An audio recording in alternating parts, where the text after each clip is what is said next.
کدوم کمپانی بهترین گوشی‌های موبایل رو میسازه؟ در این ویدیو 10 تا از بهترین برندهای گوشی موبایل رو براتون معرفی میکنم. پس بیاین شروع کنیم. شماره 10. هانر. جوانپسند، اقتصادی، شیک. انتخاب کسانی که میخوان با هزینه کم ظاهر مدرن داشته باشن. شماره 9. موتورولا. برندی با تاریخچه طولانی. گوشی‌های میان رده و مدل‌های تاشوی ریزر هنوز طرفدار دارن. شماره 8. ویوو. تمرکز روی موسیقی و دوربین. طراحی مدرن برای نسل جدید. شماره 7.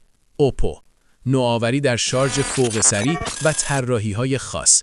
انتخاب کسانی که متفاوت بودن رو دوست دارن. شماره 6. وان پلاس. سرعت فوق‌العاده با پردازنده‌های قدرتمند. شماره 5. هواوی. دوربین‌های لیکا، سخت افزار قدرتمند، طراحی زیبا. تحریم‌ها و نبود سرویس‌های گوگل باعث شده محبوبیتش در بازار جهانی کاهش پیدا کند. شماره 4. گوگل. پیکسل با دوربین‌های بی‌نظیر و اندروید خالص. انتخاب عکاسا و عاشقان سادگی. شماره 3.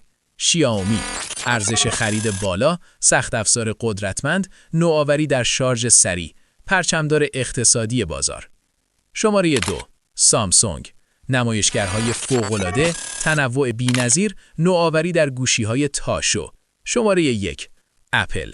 طراحی لوکس، امنیت بالا، هماهنگی کامل سخت افزار و نرم افزار، پشتیبانی طولانی مدت، نماد پرستیژ و کیفیت. هر برند طرفدارای خودش رو داره، اما حالا نوبت شماست که بگید به نظر شما بهترین برند کدومه؟ کامنت بدید تا بفهمیم کدوم کمپانی بیشترین طرفدار رو داره.